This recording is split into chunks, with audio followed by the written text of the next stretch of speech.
Hello everyone and welcome back to Archaeology, the video game, the Archaeology. I'm your host, Blimptron, the Blockchain Knight, and just back to give you some second impressions of this absolutely phenomenal video game that I'm having a complete blast playing. Let me say a couple of notes about what you're seeing. I've played probably about 35 hours now of the game, and I'm probably level 65 or 70 or something like that. I don't even really know. And I've been through most of the game. I could actually go and beat the game right now, but I didn't want to spoil anything for anybody who's maybe working through the game kind of slowly. So this is a relatively early area. This is basically the area right after you beat the game's first real dungeon and difficulty spike. So this is the area right after Stormveil Castle, which you can actually access before going through Stormveil Castle. You don't even have to. You don't even have to do Stormveil Castle before you go and see this area. So I am hideously overpowered for this area, and you're going to see me just absolutely chump some guys. So I want you to know I'm not actually that good at this game. I'm just very over leveled for what you're seeing here. But I'm really enjoying the game, having a great time, continuing to kind of not overthink it too much. You'll notice I haven't been like loading you down with videos about this game as I played it, because I've just been enjoying it and having a blast with it. And I didn't want to just dump my thoughts on you, but I can't help not thinking like an archaeologist, because that's what I am and that's who I am. First of all, this is very fun here. The game's got some great games breakmanship action. You can do a lot of... I shockingly discovered an area I had not been to yet doing this. I hadn't actually been up here. And there's this clever little... These guys are hanging and then they drop down and attack you. It's kind of cool. Kind of neat. This gives me a chance to talk about before I get into really what I wanted to say, this gives me a chance to talk about the community building a little bit. I'm loving, it's so fun. I said in the other video I did how I never played one of these games when they're new, and so getting to participate in the community building, and this game's more of that than really any game they've ever done. It's so active right now online, and I was really enjoying these skeletons. The whole world seemed to be overthinking these things massively, because in previous games there was a little puzzle to figure out how to kill skeletons. In all the Souls games, they never just die. You always have to do something else. You have to either kill a kind of sorcerer or kind of necromancer sort of person who's bringing back to life, or you need to use a holy weapon or something like that. And in this game, you just have to kill them, and then their like little soul kind of peeks out, and you just have to hit that again, and then they die. It's easier, but people were just massively overthinking it, so I love that active kind of community thing going on. But anyway, as I was saying, I can't help but not experience this game through an archaeological viewpoint. And one of the points that I want to make today is I don't think you can either.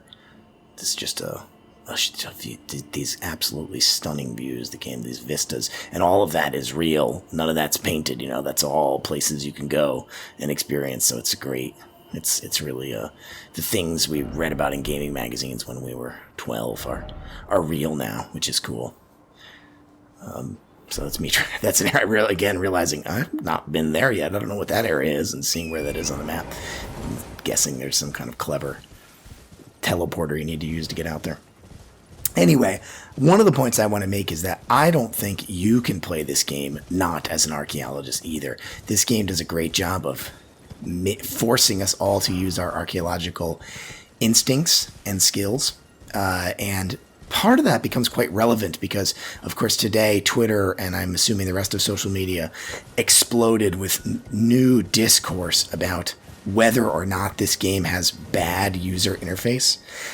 And I have thoughts about that. For God knows I'm not going to tweet about it. That would be an absolute terrible idea. So instead, I'll talk about it here where no one will see it except for my mom and my brother and my nephew and niece and the 4 or 5 other of you who will watch this. So, shout out to all you all. Like and subscribe and all that stuff. But the UI in this game is interesting. You've seen me bring up the map a couple times. I don't think I go into the menus at all. The menus are wild. I was saying to somebody the other day who's never played a FromSoft game and I was sort of trying to convince them that if they were interested in getting into them, and I'm not going to be one of these people who's like, I want to play these games, bro, or whatever, but if you were going to get into one of these games, I would say that this game is definitely the best one to do it. It's definitely the friendliest to new players, while still not being all that friendly to new players. It's got a little bit of something for everybody. More experienced players, new players. It's great. It's just great. But this person is averse to menu management, and I think they took one look at the menus in this game and were like, "Oh, absolutely not," and that is understandable. If they are the menus in this game, here's my argument: those menus are an aesthetic. Okay, they are intentionally. You can ignore 99% of the numbers in these games. Just ignore it, and with absolutely no downsides to doing that. So you just have to learn what the 1% of things that you do need to know, which are hideously important to learn. So yeah, getting around the menus is challenging. There are overburdens with numbers. Again, my argument that this is an intentional aesthetic. Does that make it good? I don't know. That's a subjective question. I like it. I can understand why other people wouldn't, and I think that that's very reasonable. But I guess my case is that I don't think it's an example of bad design. I think it is an example of intentionally, aesthetically challenging design. Now that's maybe I'm up my own ass with that. I don't know, perhaps, but doesn't matter. But to continue on my point from before about how the UI of this game actually encourages you to think like an archaeologist and to find that joy. The reason everybody thinks archaeology is cool, I think, is because it's actually a method we all use in our everyday lives all the time. This technique, this archaeological viewpoint or perspective. It's actually something we all use. And this game doesn't, not so much in the menu management stuff, but in the way that the map is constructed, in the way that it does not tell you where to go, it does not tell you what things mean, it does not give you any more information than what you can find in item descriptions and in the visual storytelling and in the sparse dialogue you get from NPCs and having to go around and talk to the NPCs over and over again to see if they have new things to say. Again, all of that is an aesthetic, intentional choice on the part of the game makers, and it's one of the things that a lot of people love about the game, and it's what makes it so different from, like, an Ubisoft game. That's where all this controversy started. It was some guys from Ubisoft were pissed off that the game was popular because they didn't think it was as good, and people made funny photoshops of what the game would look like if it looked like an Ubisoft game, and it looked absolutely horrible. And that's all well and good, but what I mean when I say that it makes you think like an archaeologist is this is how archaeologists and historians as well put together the pieces of information that we can gather about the past to try and build a narrative of what happened in the past, with a recognition always that there will be gaps in that knowledge, that there will be challenges in that knowledge. We do not know everything, and we cannot know everything. And so there's a combination of objective observation, subjective interpretation that we combine together to try and build the narrative that we think is closest to the truth. And this is a beautiful process, and it's a process that takes years of practice, but everybody brings their life experience to that, because we do that all the time. It's how we construct the way that we know and experience the world, and it's a beautiful thing. And these games, and this one especially, I think more than any of the other ones, because of the addition of the map and how it works, is a simulacrum of that, and it's a beautiful one. So it's one of the things that I love about it. Okay, so that was me. That's just off the cuff. I had some notes here of things that I wanted to actually say, but I added 5 minutes ago talk about the UI UX debate a little bit, and I spent half the video doing that. So, okay. First of all, I wanted to talk about some comparisons to other games. First off being Dark Souls itself. This game is, I said in the last video that I think this game is very much a Soulsborne, not a Sekiro game, and not something new. And I still stand by that. I think this game is very much, you could reasonably call it Dark Souls 4, you could reasonably call it Bloodborne 2 in some ways, you could call it Dark Souls Breath of the Wild. All of those are very fair assessments of sort of this game's relationship to the previous games in the series, but it is in that vein. It is more of that. So if you're looking for that, you're going to enjoy that. The second game I have written here is Skyrim, but let me talk about the Elder Scrolls games in general, and I'll use it to talk about the size and fullness of this game. So the Elder Scrolls games are great because they're huge, and that's not a new thing, right? Any video game trivia knower will know that Daggerfall, Elder Scrolls Daggerfall, which is the one before Morrowind, is maybe, I'm sure this isn't true. I'm sure there's some ridiculous thing, but perhaps the largest mainstream-ish video game, and they procedurally generated this map that's the size of Europe or whatever. I don't know. It's huge. It takes dozens of hours to walk across, and it's stupidly large. But it was also just empty. There's just nothing in it. I'm gonna fight a boss for you guys. This was a dragon that I met earlier, died to, and then I decided I'm gonna go back and unceremoniously stomp this dude. And so that's what you're gonna watch me do. And so Daggerfall was huge, but it was empty and lifeless. And so the later games, Morrowind, Oblivion, and Skyrim, all did a better job of shrinking that world down, but making the world feel more authored, more designed, and to the better. I think those are all better games than Daggerfall. But somehow, over the years, people have criticized games like Skyrim for feeling kind of lifeless. They're full of stuff, but they're not full of life. And I know this is, again, a subjective analysis, but it's my video, so I guess you got to deal with it. This game somehow creates that sense of grandeur that you get out of the Elder Scrolls games, but it feels full of both stuff and life. It's really got every inch of it has stories. I have a line in one of my videos. I think this is Zelda one where I say, no, it's one of the Dark Souls videos where I talk about how these Dark Souls games are worlds with history, but with no historians to tell them or something. History and stories, but no history or no historians or storytellers to tell them. This game has that vibe, right? There's a sense of history and depth, and that makes it really interesting to observe as with our archaeological skills. And as I mentioned before, all of us actually get to borrow that sense of archaeological thinking, which again is, I think, a natural, innate ability that we all have to a certain degree, while they're playing this game. So it's a pretty cool thing. Some of the criticisms I have on that is in continuing to compare it to Breath of the Wild, which I think is, again, a game that is a really direct influence to this one.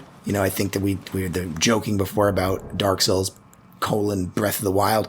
It kind of is that, and I mean that in the best way. I mean that actually in a beautiful way. I think this game learned a ton from Breath of the Wild and found a way to implement those lessons while maintaining the soul of the series without it feeling like a derivative. It somehow doesn't feel derivative of Breath of the Wild, even though I think it is hugely influenced by Breath of the Wild. But there's some things in Breath of the Wild I liked that I would have loved to have seen a little bit more of in this game. So I would love to have seen more more inconsequential or consequential non-hostile NPCs. So this game feels as empty of of characters that you can interact with as the previous games. Again, I think that's sort of an aesthetical choice, and yet the game's so big, and yet it doesn't have like a ton more NPCs than, say, Dark Souls 3 did, and so it can feel like these characters are really quite divorced from anything, and wondering where they are and why aren't there more people. So I talked about in my Zelda video, I love how there's these sort of quirky NPCs you just meet on the road. Sometimes you help them out, they're getting attacked by monsters, and you go kill the monsters, and then they're thankful and they'll give you an item or something like that. But a lot of times they're just hanging out, and you can go up and talk to them and just have little interesting conversations. And some of them are merchants and some of them are not. I would have loved to have seen maybe a little bit more of that. Well, again, I don't know how to do that while maintaining the game's feel and that feeling of loneliness that I think is quite central to the themes of all of these games. So I don't know if that's a reasonable ask, but that's something I loved in Breath of the Wild that I think maybe could have been cool in here, is to have even just a little bit more of just not so consequential NPCs, ones that don't have quest lines, that are just people you meet and you hang out with. And I know there's some isolated examples, but they're rare. They're very rare in this game. They're very rare. So that leads to this game having a feeling that has been criticized, I know, by other critics of the Dark Souls games, is that they sometimes can feel like you're playing in a world that used to be interesting, and now it's you're just exploring it. Again, that's one of the reasons that makes them so cool and archaeological, right? Is like you're exploring something that happened in the past. You're trying to recontextualize the history that's been lost in this space, and that's, but I thought that was also reasonable criticism, right? That you do feel like you're not exactly participating in the world, but instead observing a world where something used to happen, and that's still true of this game. That's still true of this game. So I don't know if that's a criticism or just an observation, but it's or maybe a little bit of both. But it's not. They didn't change that. That's still very much the case here. I do also love, next note I have here is, again, thinking a bit more about its comparison to Zelda, and not just Breath of the Wild, but any of the, probably the 3D Zeldas, at least, since Ocarina, at least. This was a cool discovery. I was just riding along in, this just gigantic group of guys. Sometimes you come across these mobs that, will have 20, 30 people in them. And early in the game, I would run away from this and be like, good lord, but now I'm so over-leveled that I knew I would not have any challenge really just jumping in here and taking all of these guys on in a fun little fight club melee. And it's true, I was not ever in any real danger of dying here. They just couldn't do it. So the world map is kind of interesting, and it's reminiscent of any Zelda game in that it has kind of these zones, right? It has these sections of the map as you travel around, and it's got all that feeling of discovery that a Zelda game does, where you go from one sort of ecosystem into the next, and it looks so different, and the enemies change, and the challenges change, and there's new kinds of items and new stories to tell. This game does that really fantastically. And I think it does the transitions. In Zelda, the transitions in between those areas is really abrupt, right? It's like you're in a desert, and then bam, you're in a forest. And that's kind of like Zelda's whole thing, so I don't criticize it for that. I think that that's, again, a kind of an intentional choice, and but it can make the world feel a little disjointed. This game does maybe a more fluid job, where you transition between areas, and it happens almost quite naturalistically, and it creates the illusion. This is already an absolutely gargantuan world map, but it creates the illusion of an even. This guy came out of nowhere. Where the hell did this guy come from? And he almost kills me, frankly. And it creates the illusion of the world being even larger, like you're really walking through a whole lost landscape. By the way, when you get yourself this, every time I have a talisman on that gives me health back every time you perform a visceral attack kind of attack, a critical hit attack. So that's a backstab or parry or something like that. I got that like really early, and I've never taken it off. That's such a useful talisman. I probably can take it off now because I have plenty of flasks and stuff, but in the early game that was so useful for traveling between regions. Talking about the Estus flask system in this, I know it's not called Estus flask, but you know what I mean. It's like a whole video. There's a lot going on there, and it's very interesting in how it's similar. It draws good stuff from different places. What do I have here? I'm looking at my little notes here. This is like a furiously jotted note I wrote on my phone while I was playing. This is actually a From staple. It feels more like a continuation rather than a revision to the formula. This is, I think, what people mean when they say visual storytelling, which is different from the visual storytelling in, say, Fallout, where the setting is mostly used to tell admittedly good jokes. Well, I don't really know what I was trying to say with that note. Right? That I guess this game is just like in all of the previous From games, exceptional at visual storytelling in the landscape, and other games are good at that too. Fallout is a game that comes to mind. That series is great stuff with that. Oftentimes, that's how they build their sense of humor. Last two notes I have here, because there's only a few seconds left. The jumping turns out to be great. I didn't know how I felt about that at first, although I think the game kind of throws up on itself a little bit when it tries to become a platformer, but jump attacks are fantastic, and your horse girl, Tempest, is the best. Great. The horseback riding in this is best video game horseback riding I've ever done. Absolutely loving it. So I'm loving the game. I think the game does a great job of letting you feel a little bit like an archaeologist. And I'll keep playing it and, maybe do a little bit more of this. All right, everybody. Thanks so much. Have a great night.